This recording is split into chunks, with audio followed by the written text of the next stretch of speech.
Well, hey, what's going on, guys? This is Alex from Kingsway Worship. I am the main mixing engineer and recording engineer for Kingsway Worship and the production director at Kingsway Church. So for you guys that have heard some of our original music, we've put out a couple singles in the past year or so, some studio versions and some acoustic versions and a couple live songs here and there too. And so what I wanted to do is, as we're working on our new one of our new singles here called Praise the One, I just kind of wanted to take you along through the mixing process and what that looks like and how we have everything kind of set up, and talk about some of the recording and routing and just some of the tricks that we use to get it to sounding like a nice big full live album, like a lot of the bigger churches that you hear. In this first video here, this first part, we'll kind of just talk about our setup and some of the routing and some of the things that we have going on here. So this song, like I said, is called Praise the One.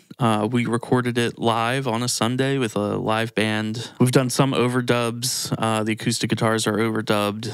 The electrics, some are from the live recording, some are overdubs, and then we have a mixture of live keys and stuff like that. The drums are all live. They've already been edited and kind of quantized. We have some extra percussion stuff going on over here. And then these are our two sets. These are stereo pairs of room mics that we use, mainly for broadcast or for recording.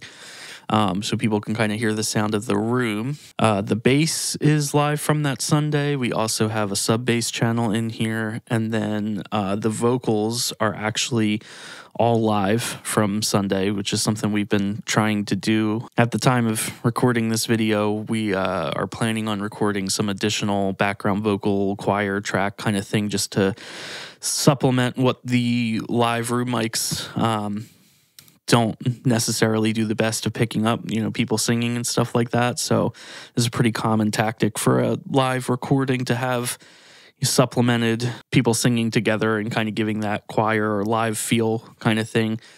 If you listen to like any of the multi-tracks from Bethel or anything like that, you'll hear, a lot of choir tracks and stuff like that weren't there on the actual recording.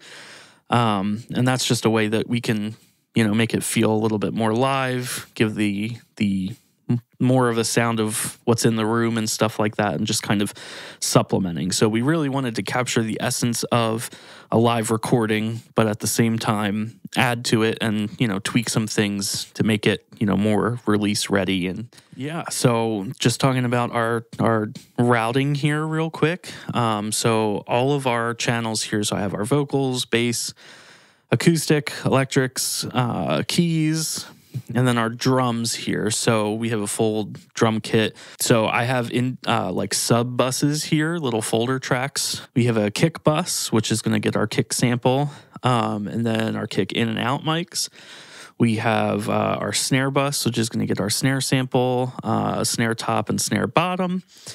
We have a tom bus, which we have our rack tom and floor tom. As you can see up here on the actual thing, I've gone in and kind of cut up around where the rack tom and floor tom are being played, just to get out some bleed. And so that all gets gone to one bus here with a sample channel for each as well.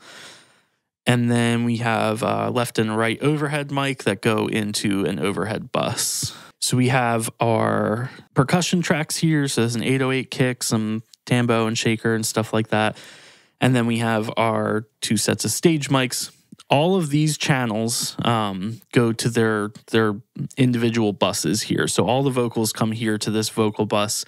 The bass bus takes the bass channel, and the sub bass, we might add in another bass channel later on too. Sometimes I do like a bass dirt channel if it needs it to kind of stand out more in the top end. We'll have an acoustic bus, an electric bus, keys bus. So the drum bus is actually, if you look at the routing, so the overheads go to the overhead bus, and then each of these little buses here for kick, snare, tom, and overheads go to the drum bus. And then we have percussion bus, room bus. And then, so I just set up 10 effects channels here. We might not use all of them, but I like to just kind of have them pre-set up. So when I get to start adding reverbs and delay and all that kind of fun stuff, I already have the channels there and set up for it. And then down here on the end, we have our mix bus. So all of these channels, from our buses over to our effects channels, they will come and output to this mix bus channel here. And so this is where I'll do any kind of overall processing, EQ, compression, that kind of stuff. We will send the song off to be mastered afterwards, so I'm not going to apply like a limiter or anything like that. And I'll probably keep the compression and EQ stuff just to a minimum to let the mastering engineer kind of do a lot of that stuff. And then this is our main output. So I don't usually put plugins on this channel. I just have it as a separate output. Typically I'll put like my monitoring plugins on here. So an RTA to see, the overall frequency balance of the song, and probably like some kind of level meter or something like that. I do actually like the metering in Studio One. It gives me a pretty good idea of where I'm at, so I might not need that. But yeah, so like I said, all of this was just recorded live and then added, some additional tracks over top.